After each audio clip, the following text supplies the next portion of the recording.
Best तरीका है last time में, क्योंकि टाइम इतना ही बचा है अपने पास। पेपर के दौरान क्या करें? सबसे मेन बिंदु है अपने समय का प्रबंधन, क्योंकि अपने मॉक टेस्ट दिए हैं तो आपको पता है कि पेपर कितनी बार में कितने समय अटैम्प्ट हो रहा है, और अपन को पेपर 2 बार अटैम्प्ट करना है। तो पहले जो श्योर क्वेश्चन है उनको पहले देखना है, उसके बाद में 50% वालों को देखना है, क्योंकि नेगेटिव मार्किंग बचने के लिए सबसे ये बेस्ट तरीका है। प्रश्नों को ध्यान से पढ़े। कई बार अपन देखते हैं प्रश्न को पढ़ते हैं तो सबसे ईजी गलती ऐसे करते हैं कि अपन नहीं पढ़ते हैं। वो पूछता है इनमें से कोई नहीं है, तो नहीं के चक्कर में काफ़ी बार गलत होने का चांस रहता है। और मार्कशीट को ठीक से भरें, क्योंकि कई बार मैंने खुद देखा है कई बच्चे, मैं स्वयं एक बार इसकी गलती कर रहा था, क्योंकि मार्कशीट भरते समय अपन एक ही ऑप्शन को 2 बार भर देते हैं, तो ये भी एक सबसे बड़ी गलती है। हर क्वेश्चन अपने लिए सिलेक्शन के लिए इम्पोर्टेंस होता है। एक क्वेश्चन करना हज़ारों बच्चों से पीछे कर देता है, प्लस उसकी नेगेटिव मार्किंग हो जाती है 1 था।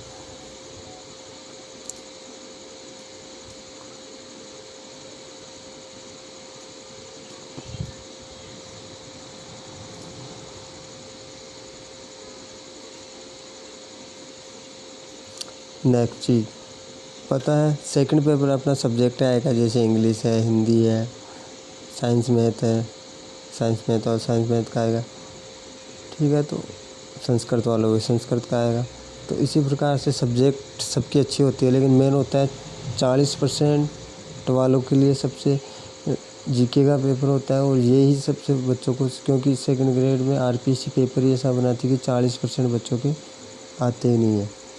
तो और अपने आप को हेल्थी भोजन खाएं, आराम करें, तनाव मुक्त रहे, परीक्षा के दिन आराम करें, तनाव मुक्त रहे, घबराए नहीं। अपने स्वास्थ्य का ज़रूर ध्यान करें, सुबह जल्दी उठें और थोड़ा घूमना फिरना, मेडिटेशन करना ये ज़रूरी होता है। अभ्यास पत्रों का उपयोग करें। मैं आपको बोल रहा हूँ लास्ट में जितने अपन मॉडल पेपर काटेंगे वो अपन को अपना पेपर का लेवल पता चल जाए कि अपन कहाँ पे फाइट कर रहे हैं, ठीक है। ये सबसे बेस्ट तरीका है अपन कि कितने बच्चे अपन से आगे हैं, कितने क्या है। जो अपना स्कोर होता है वो 1-2 नंबर 5 नंबर ऊपर नीचे हो सकता है, लेकिन स्कोर वही रहता है। जितने मॉक टेस्ट लगाओगे उतना ही सबसे बेटर है। अपन को अपना जो अपन ने कंटेंट पढ़ा है वो सबको पता है कि अपन ने कैसे कंटेंट तैयार किया है सभी तरीके से, तो ये कंटेंट आपको अच्छा लगेगा। अब कुछ फैक्ट पे बात करते हैं। फैक्ट मैंने क्यों आपको सबको बता रखा है कि मैं फैक्ट पॉइंट पे बात करता हूँ। महाराणा प्रताप के बारे में आपको सबको पता है। महाराणा प्रताप स्वाभिमान और शौर्य और स्वराज के प्रतीक माने जाते। राजस्थान के सबसे प्रतापी शासक यही थे। और परिचय आपको पता ही है, मेवाड़ के महान शासक थे। मुगल सम्राटों अकबर के सामने झुके नहीं थे। स्वतंत्रता और स्वाभिमान उन्होंने चुना था। नाम आपको पता है महाराणा प्रताप। जन्म इनका 9 मई 1540 कुंभलगढ़ में हुआ था, जो राजस्थान में स्थित है। राज्य मेवाड़ है। और प्रसिद्ध युद्ध पता है आपको, हल्दी घाटी का युद्ध 18 जून 1576 में हुआ था। घोड़े का नाम चेतक है, अत्यंत वीर घोड़ा था। और राजधानी चावन, हल्दी घाटी के बाद चावन चले गए थे महाराणा प्रताप 12 साल के लिए। और पिता का नाम उदय सिंह है। उदय सिंह द्वितीय। नीति थी स्वाभिमान और सर्वोपरि। कभी अकबर के अधीनता स्वीकार नहीं किए थे। यही महाराणा प्रताप की सबसे स्वाभिमान था। मृत्यु 19 जनवरी 1597 चावन में हो गई थी। इनकी एक बहुत अच्छी बात यह है, झुकना हमें आता नहीं, मारना का खून है, स्वराज हमारा जन्मसिद्ध अधिकार है और हम इसे लेकर रहेंगे। ये लाइन आपको अच्छी है, झुकना हमें आता नहीं, हम महाराणा का खून है। कितनी अच्छी लाइन लिखी है। महाराणा प्रताप अदम्य साहस और स्वाभिमान के प्रतीक माने जाते हैं। कठिन परिस्थितियों में इतना संघर्ष किया,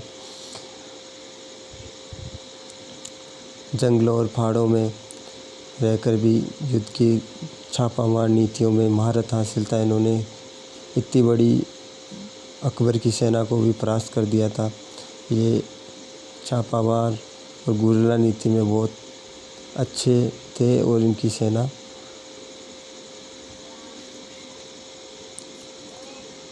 नेक्स्ट फैक्ट की बात करते हैं।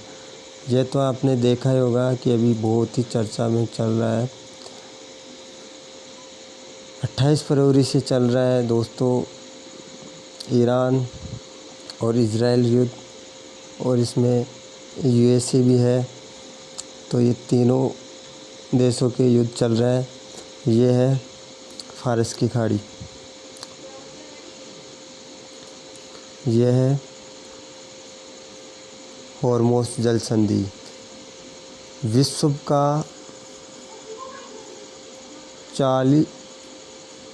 का 20% तेल का आयात निर्यात यहीं से होता है, क्योंकि इधर सभी देशों में तेल का निर्यात किया जाता है और अनेक वस्तुएं, उत्पादन, सामान, टेक्नोलॉजी के जो भी साधन है वो जहाज़ों के द्वारा ही।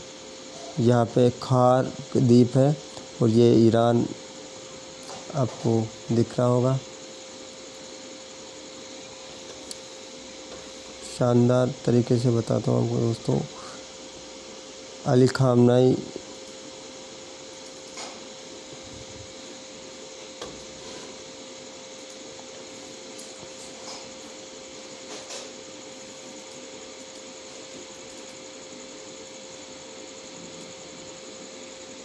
ये देखो आप कितना शानदार, ये ईरान है और ये ईरान है, ये सऊदी अरब है और ये भारत है, अपना प्यारा भारत। ये इधर स्वेच नहर है, इधर से भी तेल का आयात निर्यात किया जाता है, ये भी चालू है।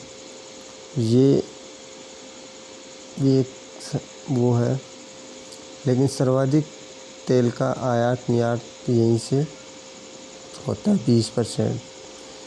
आर्थिक मंदी चल रही है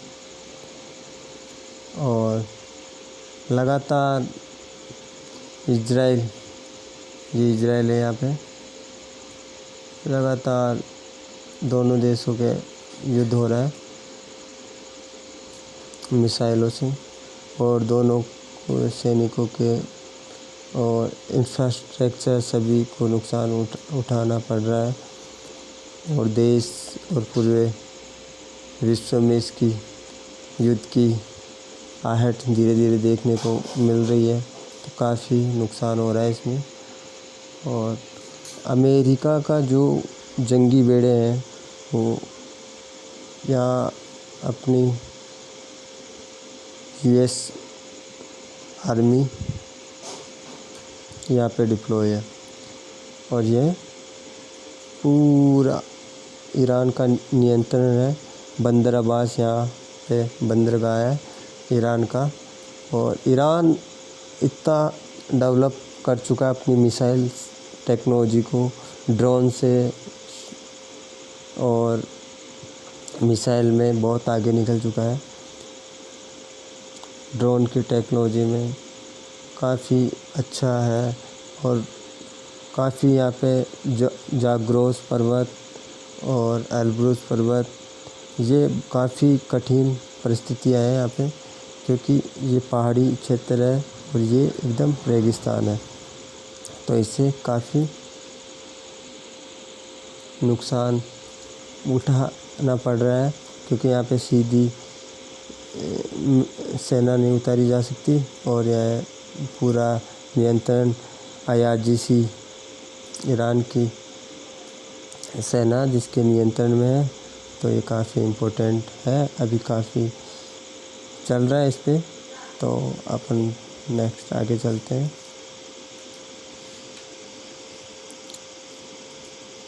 काफ़ी बड़ा टॉपिक है इस पर चर्चा करने के लिए।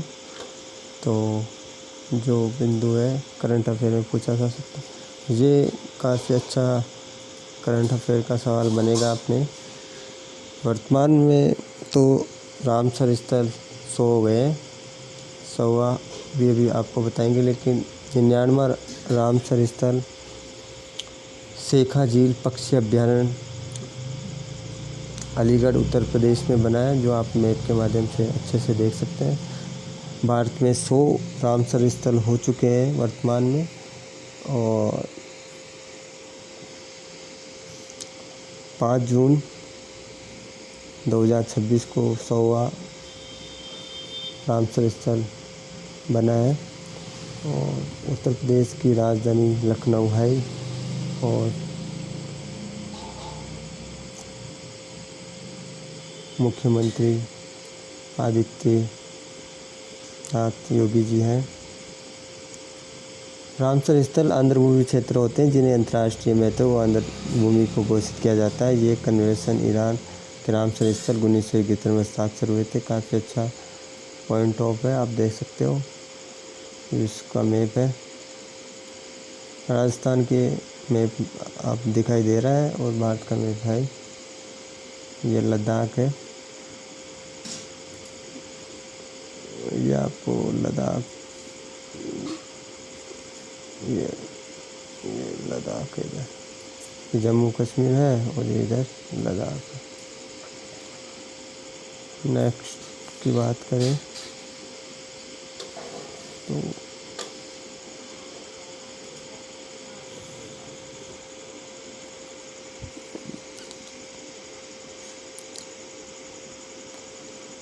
सबसे अच्छा यही है अपना कि जीके का पेपर अपन को अच्छे नंबर्स से क्वालिफाई करना है। और 12 जनवरी को राष्ट्रीय युवा दिवस मनाया जाता है। काफ़ी बार पूछा गया है यहाँ से।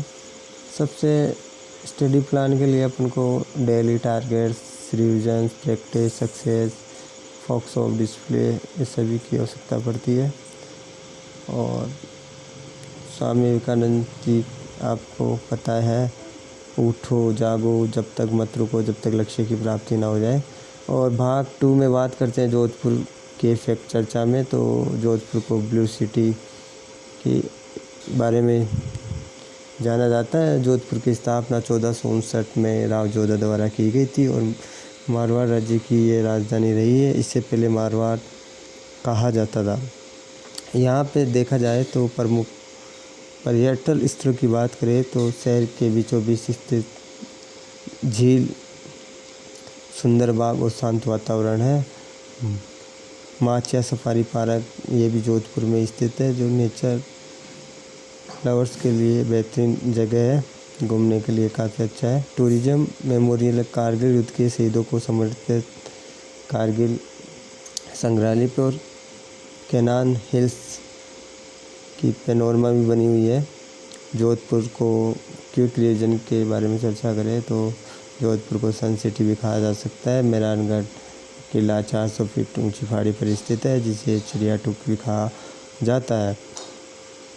ओसिया काफ़ी चर्चा में रहता है कि ओसिया प्राचीन जैन और हिंदू मंदिर की स्थापत्य कला के लिए जाना जाता है। प्रसिद्ध मिठाई मावा कचौरी और घेवर जोधपुर के आपको पता है प्रसिद्ध है ही। और जोधपुर एयरपोर्ट महाराजा उमेश सिंह एयरपोर्ट के नाम से जाना जाता है। बात करें कुछ पॉइंट्स की तो पुराने समय ब्राह्मण लोग अपने घरों में नीले रंग से रंगते थे, और मेहमानबाजी मारवाड़ी संस्कृति का प्रतीक है ही। हस्तकला, लकड़ी और नक्काशी, जूट का काम प्रसिद्ध है। और सड़क मार्ग के लिए जयपुर, बीकानेर, जैसलमेर आदि अच्छी सड़कें रेल मार्ग से जुड़ा हुआ है। वो जोधपुर जंक्शन भारत के सभी बड़े शहरों से जुड़ा हुआ है। आज की